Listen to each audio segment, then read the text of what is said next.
दोस्तों, मैं प्रभात तिवारी और सार्थक क्लासेस के यूट्यूब चैनल पर आप सब लोगों का एक बार फिर से बहुत बहुत स्वागत करता हूं। पिछले वीडियो में हम लोगों ने बात की थी करंट अफेयर्स से रिलेटेड प्रैक्टिस सेट की, और आज के वीडियो में उस प्रैक्टिस सेट के जो बचे हुए क्वेश्चन थे समय अभाव में जिनको हम पूरा नहीं कर पाए थे उसको हम कवर करने का प्रयास करेंगे। हमारा प्रयास है कि जो भी प्रश्न हो आपके एग्जाम की दृष्टि से इंपॉर्टेंट हो, और प्रश्न ही हम कवर ना करें, उनके साथ जो अदर इंपॉर्टेंट फैक्ट्स है जहाँ से क्वेश्चन बन सकते हैं उनको भी हम आपके साथ साझा करें इस वीडियो में। तो चलिए स्टार्ट करते हैं आज का वीडियो। तो यह वो पीडीएफ है जिससे हम कवर कर रहे थे। इसमें से क्वेश्चन नंबर 1 से लेकर के 16 तक के जो क्वेश्चन थे उनको हमने कवर कर लिया था। अगर आपने वो वीडियो नहीं देखा तो इस वीडियो के डिस्क्रिप्शन बॉक्स में उसका लिंक आपको मिल जाएगा, उससे आप देख सकते हैं। तो आज का वीडियो में हम क्वेश्चन नंबर 17 से कवर करेंगे कि हाल ही में किसने सबसे तेज एवरेस्ट की चढ़ाई चढ़ने का रिकॉर्ड अपने नाम दर्ज किया है। तो यह नाम दर्ज किया है त्सांग इन हंग ने। देखिए थोड़ा टेढ़े मेढ़े नाम है इसलिए बोलने में दिक्कत होती है। आई होप कि आप लोगों को दिक्कत नहीं हो रही है।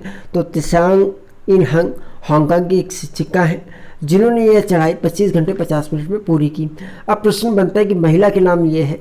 महिला तो हमें जानकारी मिल गई कि जो सबसे तेज चढ़ाई करने का रिकॉर्ड है वो त्सांग इन हंग के नाम है, लेकिन पुरुष में नाम रिकॉर्ड किसके नाम है? तो पुरुष में रिकॉर्ड लक्पा गेलू के नाम है जिन्होंने 10 घंटे 56 मिनट यानी लगभग 11 घंटे में एवरेस्ट की चढ़ाई पूरी की थी। कुछ और फैक्ट की बात कर लेते हैं हम इसमें। अगर ये पूछा जाए कि एशिया के पहले दिव्यांग व्यक्ति कौन है जिन्होंने एवरेस्ट की चढ़ाई पूरी की है, तो यह है चीन के झांग होंग। ऐसा करने वाले झांग होंग विश्व के तीसरे दिव्यांग व्यक्ति हैं।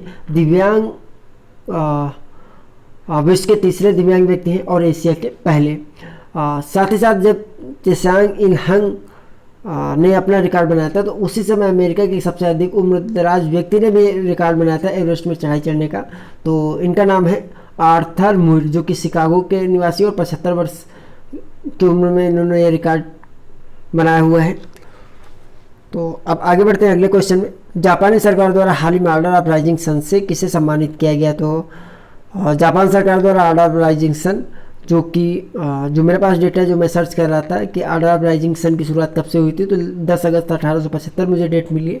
तो इस सम्मान से सम्मानित किया है श्यामला गणेश को। तो ऑप्शन यहाँ पर ग सही हो जाएगा। क्वेश्चन नंबर 19, निम्नलिखित में से किस भारतीय गणितज्ञ को प्रतिष्ठित 2021 माइकल और सीमा हेल्ड पुरस्कार से सम्मानित किया गया है? तो माइकल और सीमा हेल्ड पुरस्कार 2021 से भारतीय गणितज्ञ का नाम है निखिल श्रीवास्तव। अकेले निखिल श्रीवास्तव जी को ही यह पुरस्कार नहीं दिया गया, 3 लोगों को संयुक्त रूप से इस सम्मान से सम्मानित किया गया है इस वर्ष। और अन्य 2 नाम की अगर बात कर लें तो पहला नाम है एडम मार्कस और दूसरा Daniel Elon Spielman.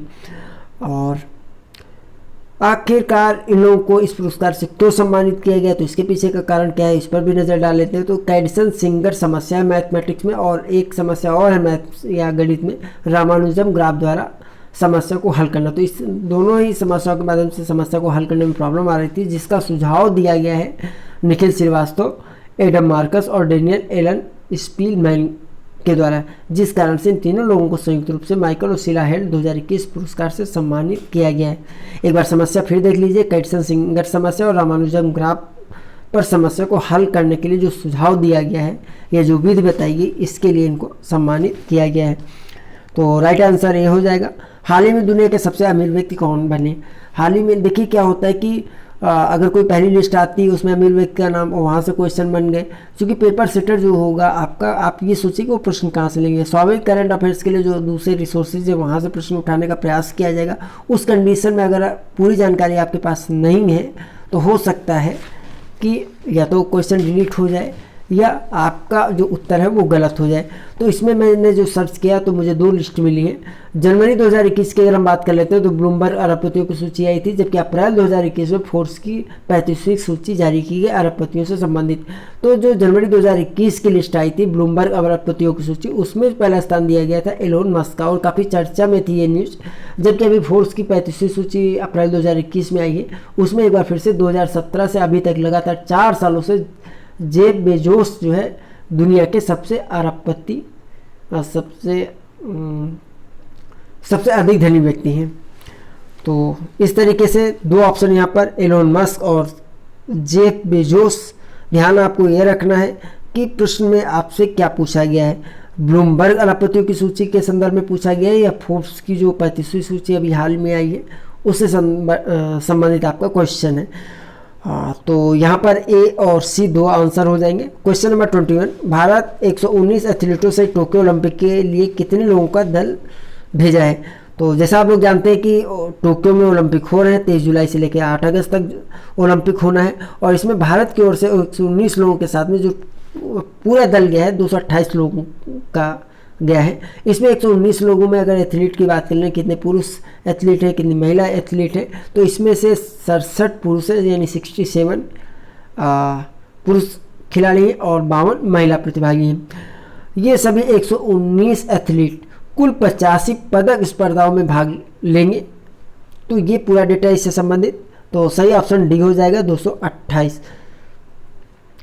Wimbledon tennis championship 2021 grand slam खिताब किसने जीता है? तो यह खिताब जीता है नोवाक जोकोविच ने। क्वेश्चन नंबर 23, केंद्र सरकार ने भारतीय जीवन बीमा निगम यानी LIC के चेयरमैन की सेवानिवृत्त उम्र को 60 वर्ष से बढ़ाकर कितने वर्ष कर दिया? तो अभी हाल ही में भारत सरकार ने भारतीय जीवन बीमा कर्मचारी निगम नियमन 1960 में संशोधन किया, और इसके बाद जो रिटायरमेंट की एज है चेयरमैन की LIC के, वो 60 से बढ़ाकर 62 वर्ष कर दी गई। तो सही ऑप्शन यहाँ पर खा हो जाएगा, यानी be 62 years. Tokyo Olympic 2021 qualify करने वाली भारत की पहली महिला कौन सी है? तो पहली महिला है माना पटेल। माना पटेल जी के विषय में अगर हम बात करना चाहें तो ये तैराक है, और तैराकी में ऐसा करने वाली ये तीसरी महिला है। जबकि अगर महिलाओं की बात करें तो पहली महिला खिलाड़ी बन गई है ऐसा करने वाली माना पटेल। तो इस तरीके से हम कह सकते हैं कि माना पटेल ऐसा करने वाली तीसरी भारतीय तैराक और पहली महिला खिलाड़ी हैं। यह भी क्वेश्चन पूछा जा सकता है कि माना पटेल किस खेल से संबंधित हैं? तो तैराकी संबंधित है। जलवायु परिवर्तन प्रदर्शन सूचकांक 2021 में भारत का कौन सा स्थान है? क्वेश्चन नंबर 25, तो दिए गए ऑप्शन में जो भारत का स्थान है जलवायु परिवर्तन प्रदर्शन सूचकांक 2021 में 10वां है, ऑप्शन डी राइट आंसर हो जाएगा। क्वेश्चन नंबर 26, किस राज्य में NTPC ने देश के सबसे बड़े सोलर पार्क को स्थापित करने की घोषणा की है? तो NTPC ने अभी हाल ही में गुजरात में देखिए एक स्थान है खवाड़ा, या आप इसे जो है कच्छ के रण में भी समझ लीजिए। यहाँ पर 4750 मेगावाट का सबसे बड़ा सोलर पावर प्लांट लगाने की घोषणा की, और ये प्लांट लगाएगा कौन लगाएगी? कंपनी NTPC की 100% सहायक company NTPC renewable energy limited के द्वारा इस प्लांट को लगाया जाएगा। NTPC भारत सरकार की सबसे बड़ी विद्युत उत्पादक कंपनी है, जिसकी स्थापना 7 नवंबर 1975 की हुई थी। अगर भागीदारी की बात कर ले NTPC में भारत सरकार की, तो ये 89.5% की भागीदारी इसमें भारत सरकार की। एक फैक्ट और है मेरे पास, और जब मैं सर्च कर रहा था तो मुझे मिला भारत का सबसे बड़ा थर्मल पावर स्टेशन कौन सा है? तो यह है Vindhyachal super power thermal station, और यह स्थित है सिंगरौली मध्य प्रदेश में। तो इस तरीके से ऑप्शन बी राइट आंसर हो जाएगा गुजरात। क्वेश्चन नंबर 27, निम्नलिखित में से किस राज्य ने 1.46 लाख करोड़ रुपए की 5 प्रमुख इस्पात निर्माण परियोजनाओं को मंजूरी प्रदान की है? देखिए, जब इस्पात की हम बात करते हैं भारत में, तो जो पहला नाम आता है वो उड़ीसा का आता है। और इससे मैंने देखा कि पिछले जो भी प्रश्न पत्र हैं, जो भी एग्जाम हुए, उनमें घुमा फिरा के इससे क्वेश्चन जो है आ ही जाता है कहीं ना कहीं। तो इसलिए जब भी इस्पात की बात है तो आपको उड़ीसा बिल्कुल माइंड में फिक्स कर लेना है। अभी उड़ीसा सरकार ने, देखिए उड़ीसा सरकार का एक लक्ष्य है कि 2030 तक उड़ीसा सरकार उड़ीसा को स्टील हब बनाना चाहती। इसीलिए अभी हाल ही में उड़ीसा सरकार द्वारा 1.46 लाख करोड़ रुपए की 5 प्रमुख इस्पात निर्माण परियोजनाओं को मंजूरी दी गई। और इस इस्पात निर्माण परियोजनाओं से जो संबंधित नाम है, इसको भी मैं सर्च कर रहा था तो मुझे 4 नाम मिले हैं, 5वां नाम मुझे अभी नहीं मिल पाया है। तो अगर आपको जानकारी हो तो जरूर कमेंट कीजिएगा। ये 4 नाम मैं आपको बता दे रहा हूँ कौन कौन से हैं। पहला है Bhushan power and steel limited. इसमें उत्पादन को जो 5 MMTPA है उसको बढ़ा के 15 MMTPA करने का लक्ष्य है। टाटा स्टील लिमिटेड जो जाजपुर जिले में स्थित है, इसमें 8 MTP तक प्रोडक्शन ले जाने का उद्देश्य है। और अगला तीसरा नाम है Jindal steel and power limited. चौथा है रुंगटा माइंस लिमिटेड। 5वां नाम मुझे नहीं मिला है, तो सही ऑप्शन डी हो जाएगा ओडिशा। हाल ही में देश के नए शिक्षा मंत्री कौन बने? तो ये बने Dharmendra Pradhan, option A right answer. Henley passport index 2021 की रिपोर्ट के अनुसार किस देश का पासपोर्ट दुनिया में सबसे शक्तिशाली है?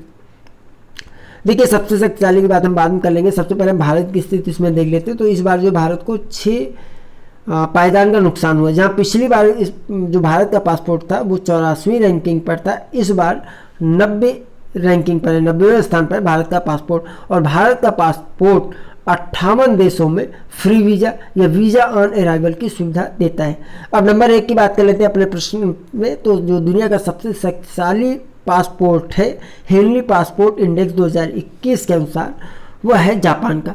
जापान का पासपोर्ट 193 देशों में फ्री वीज़ा या वीज़ा ऑन अराइवल की सुविधा देता है। इसी में इस लिस्ट में जो दूसरे स्थान पर है सिंगापुर, जो कि सिंगापुर का पासपोर्ट 192 देशों में फ्री वीज़ा और वीज़ा ऑन अराइवल की सुविधा देता है। जबकि तीसरे नंबर पर संयुक्त रूप से दक्षिण कोरिया और जर्मनी का नाम है, 191 देशों में फ्री वीज़ा या वीज़ा ऑन अराइवल की सुविधा प्रदान करता है दक्षिण कोरिया और जर्मनी का वीज़ा।